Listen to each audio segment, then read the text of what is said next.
السلام علیکم ناظرین، میرا نام محسن نذیر ہے اور آپ دیکھ رہے ہیں ہمارا یوٹیوب چینل۔ پچھلے 12 گھنٹے میں جو عام ڈیولپمنٹس ہوئی ہیں اس حوالے سے تفصیل سے بات کرتے ہیں، اور آنے والے چند گھنٹوں کے اندر جو عام ڈیولپمنٹس ہونے جا رہی ہیں اس حوالے سے بھی تفصیل سے بات کرتے ہیں۔ فیصل واڈا صاحب نے ایک سٹیٹمنٹ دی ہے اور عمران خان صاحب کے حوالے سے کہ وہ جو ہیں وہ بشریٰ بی بی کو طلاق دے دیں، تو اس کے اوپر سوشل میڈیا کے اوپر کافی بحث ہو رہی ہے اور فیصل واڈا صاحب کے اوپر بڑی تنقید بھی ہو رہی ہے۔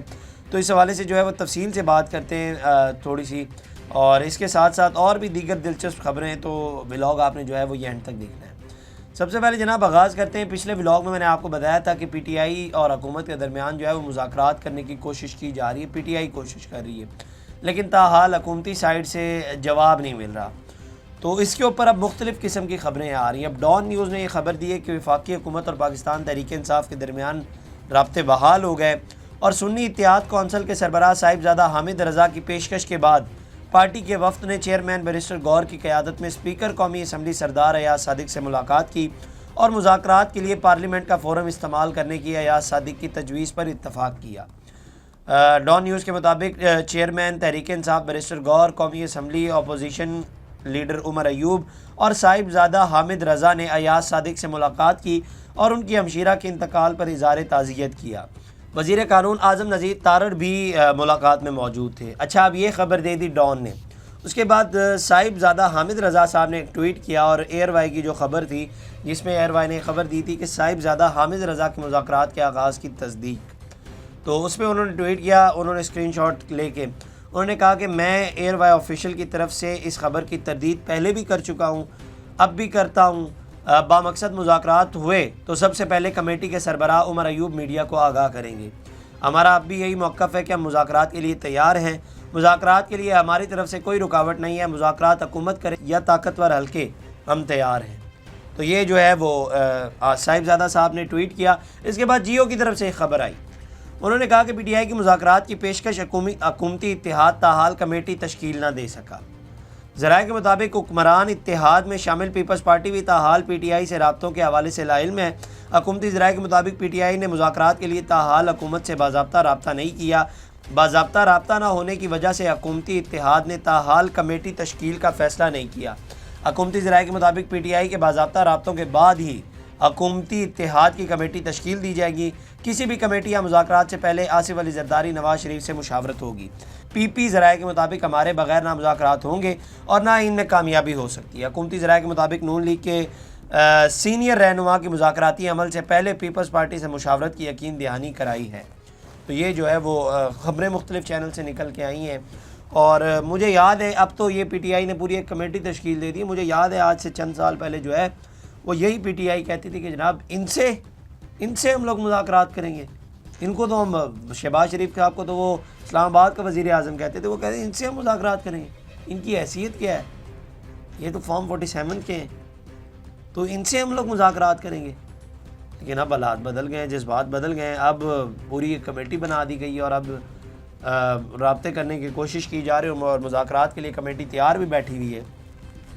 میرا یہ خیال ہے کہ اس کی ایک بہت بڑی وجہ کہ جو ریٹائرڈ جنرل فیض حمید کے حوالے سے جو یہ خبر آئی ہے نا، تو میرا یہ خیال ہے کہ یہ وجہ بھی ہو سکتی ہے، کیونکہ اب اس کے اندر جو آخری 2 لائنیں تھیں نا اس پریس ریلیز کے اندر، آخری 2 لائنیں، وہ جو بلٹ ٹرین وہاں سے چلی ہے، پی ٹی آئی کو اب یہ ڈر ہے کہ اگر یہ بلٹ ٹرین بنی گالا یا ادھر تک آ گئی تو یہ تہس نہس کر کے چلی جائے گی سب کچھ۔ تو اس کی وجہ سے جو ہے وہ ظاہری بات ہے معاملات جو ہیں وہ اب مذاکرات کی طرف جا رہے ہیں، اور اب پی ٹی آئی الٹیمیٹلی ظاہری بات ہے حکومتی سائڈ کو بھی آگے سے جواب ملے گا، اس کے بعد ہی مذاکرات شروع ہوں گے۔ تو لیکن حکومتی سائڈ ابھی تک بالکل خاموش ہے، کوئی جواب نہیں دیا جا رہا۔ ادھر سے کمیٹیاں بن رہی ہیں، میں حیران ہو رہا ہوں۔ وہ مثال کے طور پہ جیسے وہ لڑکے والے نا رشتہ طے ہو رہا ہوتا ہے اور لڑکی والے ابھی سوچ رہے ہوتے ہیں، تو لڑکے والے فون کر کے کہہ دیتے ہیں کہ جناب ہمارے پھوپھا جی اور نا دیگر لوگ بھی آ رہے ہیں، اور لڑکی والے کہتے ہیں کہ ابھی ہمیں سوچنے تو دیں، پہلے ہم فیصلہ تو کر لیں کہ ہم نے آپ کو گھر میں گھسنے دینا ہے کہ نہیں، آپ لوگ تو آگے سے اور بھی رشتہ دار لانے لگ گئے ہیں۔ تو اس طرح کا معاملہ جو ہے وہ یہاں پر بھی بن گیا ہوا ہے، اور یہ ڈیپینڈ کرتا ہے کہ آپ ٹیبل کی کس سائڈ پہ بیٹھے ہوئے ہیں، پھر بھی آپ کو بات سمجھ آ جائے گی، بات کا اینگل بھی سمجھ آ جائے گا۔ اگر آپ دوسری سائڈ پہ بیٹھے ہوئے ہیں تو آپ کہیں گے جناب پی ٹی آئی کا جو ہے وہ سافٹ ویئر اپڈیٹ ہو گیا ہے اور اسی لیے یہ مذاکرات کر رہے ہیں۔ اور اس کا ایک دوسرا اینگل بھی ہے، وہ دوسرا اینگل یہ ہے کہ حکومتی سائڈ بھی اب نہیں چاہتی کہ بار بار جو ہے وہ بندے لے کر آ جائیں اسلام آباد اور وہاں پر بیٹھ جائیں اور بار بار وہ ڈی پی او اٹک کہیں کہ جناب اٹک کا پل کراس کر کے دکھائیں. اس طرح کی اسٹیٹمنٹس حکومت بھی جاری ہے کہ بار بار جو ہے وہ اس طرح کے معاملات نہ، اور بار بار اس طرح کے جس طرح یہ لوگ آئے دن آ کر اسلام آباد بیٹھ جاتے ہیں، احتجاج دے دیتے ہیں، تو یہ والے معاملات جو ہیں وہ آئے دن نہ بنیں. تو اس وجہ سے جو ہے وہ حکومتی سائڈ چاہ رہی ہے، حکومتی سائڈ بھی چاہے گی مذاکرات جو ہیں وہ ہو جائیں. اس کے علاوہ میں ایک ویسے دیکھ رہا تھا کہ عسکری پروڈکٹ کے حوالے سے جو ہے وہ ایک پراپر کمپین چلی ہوئی ہے، اور کہا جا رہا ہے کہ جناب پچھلے کئی دنوں سے یہ کہا جا رہا ہے کہ بائیک آؤٹ کر دیا، اور ان کے کچھ لونڈے لباڑے ٹویٹ کر کے کہہ رہے ہیں بڑا فرق پڑا ہے، بڑا ہزاروں میں آ گئی ہیں، لاکھوں کی چیزیں، لاکھوں ڈالر کے DHA کے پلاٹس تھے اور اب جو ہے وہ ہزاروں ڈالر میں آ گئے، اور اتنا فرق ڈال دیا ہے، اتنا فرق. میں حیران ہو رہا تھا. میں حیران اس لیے ہو رہا تھا کہ پراپرٹی پچھلے یہ کوئی آج کل کی بات نہیں، پراپرٹی ویسے ہی بڑے عرصے سے جو ہے وہ بڑی ڈاؤن جا رہی ہے. لوگ جو ہیں وہ اسٹاک مارکیٹ کی طرف رجحان کر رہے ہیں، کیونکہ اسٹاک مارکیٹ میں جو ہے وہ آئے دن پازیٹیو سینٹیمنٹ نظر آ رہا ہے. تو اس وجہ سے جو ہے وہ لوگ اسٹاک مارکیٹ کی طرف زیادہ ان کا رجحان ہے. اس کے علاوہ جو ہے وہ پراپرٹی جو ہے وہ پچھلے کئی سال، 1-2 سال سے اگر بات کی جائے تو اس میں جو ہے وہ بڑی ڈاؤن جا رہی ہے پراپرٹی. لیکن انہوں نے کہا کہ جناب وہ بڑا فرق پڑ گیا ہے، بڑا مطلب وہ تو ہزاروں میں بات آ گئی ہے نا. ہزاروں میں بات آ گئی تو آپ لوگ اپنے DHA والے پلاٹس کیوں نہیں بیچ رہے؟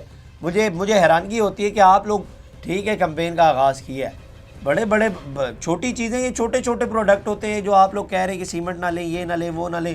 آپ لوگ بڑی چیز کی طرف آئے نا، DHA کے پلاٹس بیچیں، سیدھے بڑا چھکا ماریں، بڑی اننگز کھیلیں نا، آپ سیدھے بیچیں. بولیں ہم ایک ویب سائٹ بنائیں، ادھر کہیں کہ جس کے پاس DHA کے پلاٹس ہیں وہ اپنے لا کے ادھر بیچیں. عسکری پروڈکٹ کی اگر آپ نے بائک آؤٹ کرنی ہے تو اس طرح سے بائک آؤٹ کریں نا. یہ کیا طریقہ کار ہے؟ اور دوسرا یہ کہ میں وہ گراف دیکھ رہا تھا، ہماری ٹیم نے وہ گراف بھی پراپر نکالا کہ آخر یہ اتنا کہہ رہے ہیں کہ وہ بڑی مارکیٹ گر گئی ہے، بڑا فرق پڑ رہا ہے، تو وہ فرق بھی تو دیکھیں. تو عسکری بینک کے حوالے سے ہم نے جب نکالا گراف تو اس کی جو ہے وہ اس میں جو ہے وہ پازیٹیو نظر آیا. پازیٹیو اس طرح سے نظر آیا کہ مارکیٹ جو ہے وہ اسٹاک مارکیٹ جو ہے وہ عسکری بینکس کی شیئر کی بڑھ رہی ہے، 38.30 پہ آ گئی، مطلب 2 روپے تقریباً جو ہے اس میں اضافہ ہوا ہے. اور پچھلے کئی دنوں کے اندر دیکھیں تو اس کا گراف جو ہے وہ اوپر ہی جا رہا ہے، وہ تو نیچے نہیں آ رہا. اور دوسرا یہ فوجی سیمنٹس کے حوالے سے اس میں بھی یہی ہے، 39.45 پہ آ گیا ہے، اور اس میں بھی جو ہے وہ گراف اوپر ہی جا رہا ہے. فوجی فرٹیلائزر کمپنی لمیٹڈ کا ہم نے دیکھا تو اس میں بھی 351 روپے 25 پیسے اور 3 روپے تقریباً جو ہے وہ اوپر جا رہا ہے، اور اس میں بھی گراف اوپر ہی جا رہا ہے. تو یہاں تو ہمیں کہیں بھی گراف نیچے آتا ہوا نہیں نظر آ رہا جس میں یہ کہا جا رہا ہے کہ جناب یہ بائک آؤٹ ہو گیا تو بڑا فرق پڑ گیا ہے. بڑا فرق جہاں پہ آپ لوگ کہہ رہے ہیں نا، وہاں پہ پہلے آپ لوگ اپنے پلاٹس بیچیں، شاید فرق پڑ جائے. جب آپ لوگ اپنے DHA کے سارے پلاٹس ایسے ہی بیچ دیں گے نا سستے ریٹس پہ تو بڑا فرق پڑے گا، بڑا فرق. پھر ہاں کہہ سکتے ہیں پھر ڈالرز میں، اور یہ جو آپ لوگ کہہ رہے ہیں نا کہ لاکھوں سے ہزاروں پہ آ گئے، پھر شاید آ جائے. اور دوسرا یہ جو سول نافرمانی، میں اکثر کہتا ہوں کہ یہ لوگ پتہ نہیں، میرا خیال ہے کہ یہ لوگ ان لیڈرز کے حوالے سے احتجاج کرتے ہیں یا ملک کا بیڑا غرق کرنا چاہتے ہیں. مطلب اب سول نافرمانی کی جو تحریک ہے اس سے نقصان کس کو ہوگا؟ الٹیمیٹلی تو اس سے ملک کو ہی نقصان ہوگا نا، نہ اس سے اسٹیبلشمنٹ کو نقصان ہوگا، نہ اس سے حکومت کو نقصان ہوگا. الٹیمیٹلی تو اس کا جو ہے وہ ملک کو ہی نقصان ہوگا. جو پیسے یہاں پر لوگ بھیجتے تھے اپنے گھروں میں، جن کے کچن چلتے تھے، جن کے یہاں پہ بچے سکولز کے ان کی فیس دی جاتی تھی، وہ پیسے آتے تھے، الٹیمیٹلی تو نقصان ان کا ہوگا نا، اسٹیبلشمنٹ کا یا حکومت کا تو نہیں نقصان ہوگا. تو میں کبھی سوچتا ہوں کہ یہ سول نافرمانی والی تحریک اور یہ سب کچھ، یہ اس سے کبھی PTI جو ہے یہ احتجاج وغیرہ ملک کا بیڑا غرق کرنے کے لیے کرتی ہے. بابا ہمارا تو ہوا ہی ہے تو ہم ملک کا بھی کر دیں، تو اس لیے جو ہے ویسی تحریکیں چلائی جاتی ہیں. اب یہ سول نافرمانی والی تحریک بچوں والی تحریک ہے، اور یہ کو پہلی بار نہیں، اس سے پہلے بھی ہوا، اور اس سے پہلے بھی خان صاحب نے اس کے نتائج دیکھے. اس کے علاوہ جہاں پہ عقل مندی کی باتیں ہو رہی ہیں وہاں پہ اسحاق ڈار صاحب نے بھی جو ہے وہ کل سینٹ سے اظہار رائے کا خیال کرتے ہوئے ایک جملہ کہا جو بڑا کل سے سوشل میڈیا کے اوپر جو ہے وہ ٹرینڈ کر رہا ہے. اور انہوں نے کہا کہ جی PTI جو ہے وہ 2024 کے ساتھ جو ہے 2018 کے الیکشن کی بھی بات کیا کرے. 8 فروری کے الیکشن میں اگر کوئی ایشوز ہیں تو عدالتیں موجود ہیں. آپ 2018 کا مینڈیٹ ہمارا واپس کر دیں، اس کو لے کے اپنی ٹرم لے لیں، اور پھر آپ 2024 کا الیکشن لے لیجئے. بندہ پوچھے یہ کچھ سینس بنتی ہے بات کرنے کی؟ یہ کچھ سینس ہے کہ آپ جو ہے وہ 2018 میں جو دھاندلی ہوئی تھی وہ ہمارا مینڈیٹ واپس کر دیں اور پھر 2024 کے حوالے سے جو ہے وہ بات کریں؟ مطلب آپ اس چیز کو تسلیم کر رہے ہیں، آپ اس چیز کو ایکسیپٹ کر رہے ہیں کہ ہم 2024 میں جو ہے وہ دھاندلی سے آئیں.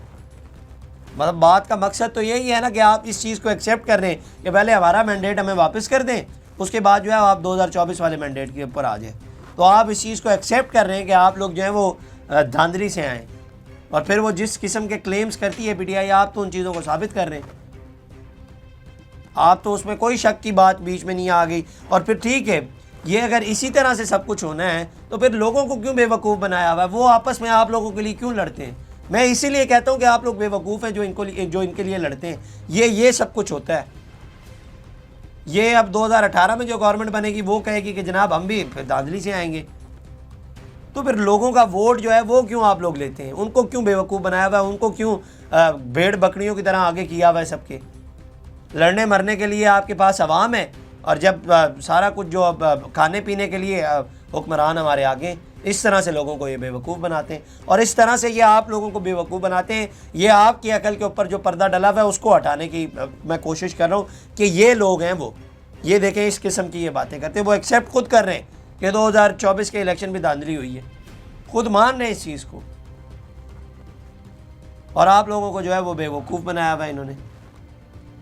اس کے علاوہ جناب فیصل واڈا صاحب نے, جو میں نے شروع میں آپ کو بتایا تھا کہ فیصل واڈا صاحب نے کل ایک بات کی, اور اس کے اوپر جو ہے وہ سوشل میڈیا کے اوپر ان کے اوپر بڑی تنقید بھی ہو رہی ہے. انہوں نے کہا کہ جی عمران خان صاحب کو جو ہے وہ بشرا بی بی کو طلاق دے دینی چاہیے اگر ان کو جو ہے وہ بہتری لانی ہے چیزوں میں یا معاملات میں یا اپنے سیاسی کیریئر میں, کوئی اس طرح کی وہ بات تھی. تو اس کے بعد جو ہے وہ میں بڑا حیران ہوا. تو ہم نے نا تھوڑی سی ریسرچ کی, میں ریسرچ کر رہا تھا تو ہم نے دیکھا کہ جب سے بشرا بی بی رہا ہوئی ہیں تو ان کے خلاف جو ہے باقاعدہ طور پر کیمپین کا آغاز کیا گیا ہے. اور یہ کیمپین زیادہ تر ان پولیٹیشنز کی جانب سے ہے جو اسٹیبلشمنٹ کے بڑے قریب ہیں, یا وہ صحافی جو اسٹیبلشمنٹ کے بڑے قریب ہیں ان کی جانب سے جو ہے وہ زیادہ تر لوگ تھے جن کی جانب سے جو ہے وہ اس کیمپین کا آغاز کیا گیا ہے. لیکن مجھے حیرانگی یہ ہوئی کہ اس قسم کے ریمارکس دینا بنتے تھے کہ ایک شخص کی ازدواجی زندگی کے اوپر آپ بات کر رہے ہیں کہ اس کی سیاست تب ٹھیک ہوگی جب اس کی وہ ان کو طلاق دیں گے. مطلب مجھے حیرانگی ہوئی کہ آپ ایک بندے کی ذاتی زندگی کی اس حد تک اس کی ذاتی زندگی میں جو ہے وہ آپ انٹرفیئر کر رہے ہیں. اب یہ تو ٹھیک ہے ان کی ذاتی زندگی ہے اور ان کی ازدواجی زندگی, اور یہ خان صاحب کا فیصلہ ہے. فیصل واڈا صاحب جو ہے وہ میرج کاؤنسلنگ کا کام کر رہے ہیں کہ جناب آپ طلاق دے دیں تو آپ کے معاملات ٹھیک ہو جائیں گے. اور مجھے اس بات کے اوپر بھی حیرانگی ہو رہی ہے کہ ایک شخص کی ازدواجی زندگی کے اوپر اب آپ لوگ بیٹھ کر باتیں کر رہے ہیں. مطلب اور کچھ نہیں رہ گیا سیاست کے حوالے سے بات کرنے کے لیے, اور کوئی بات نہیں رہ گئی, یا آپ کو مخالف کے اوپر تنقید کرنے کے لیے اور کوئی بات نہیں ملی, تو آپ اس کی ازدواجی زندگی کے اوپر بیٹھ کر بات کر رہے ہیں. تو یہ جناب اب تک کی اپڈیٹس تھی. اگلی ویڈیو میں آپ سے دوبارہ ملاقات کرتے ہیں. اللہ نگہبان. اس طرح کی اور ویڈیوز دیکھنے کے لیے سبسکرائب کیجیے ہمارا چینل اور دیکھتے رہیے PSPKG نیوز.